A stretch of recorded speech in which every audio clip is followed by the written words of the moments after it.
Sunod-sunod ang mga operasyon na puro Chinese po ang nalalambat. Sa Porac, Pampanga, halos 200 dayuhan na may kasama mga Pilipino ang nasagip sa Pogo Hub Raid. Martes ng salakay ng mga otoridad ng Lucky South 99 Compound. Ang naturang lugar na aabot sa 10 hektarya, sinasabing isa raw illegal na Pogo Hub na sangkot umano sa mga reklamo ng human at sex trafficking maging ng torture. Sinasabing triple ito ng laki kumpara sa naunang ni-raid na Pogo Hub doon sa Bamban, Tarlac. Umabot na sa 158 na dayuhan na karamihan ay puro Chinese at 36 na Pilipinong nasagip. Kwento ng isa sa mga dayuhan, kinidnap siya noong Abril.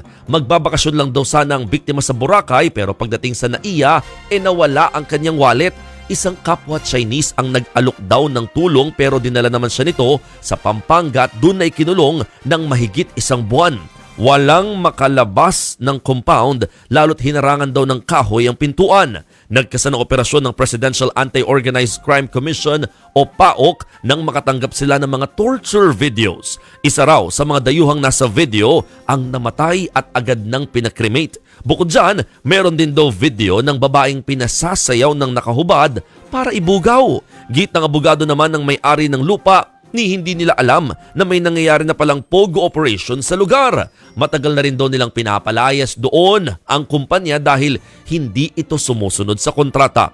Patuloy ang iniimbestigahan lalo't nung nakaraang taon pala ay ni-raid. Actually 2022, ni-raid ang naturang Pogo Hub.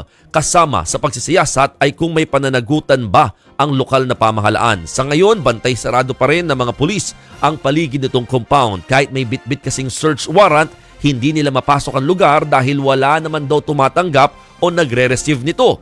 Tingin ng mga otoridad, posibleng may mga tao pa sa loob. Hinihintay na lamang nila rito sakaling may lumabas o tumakas mula sa lugar.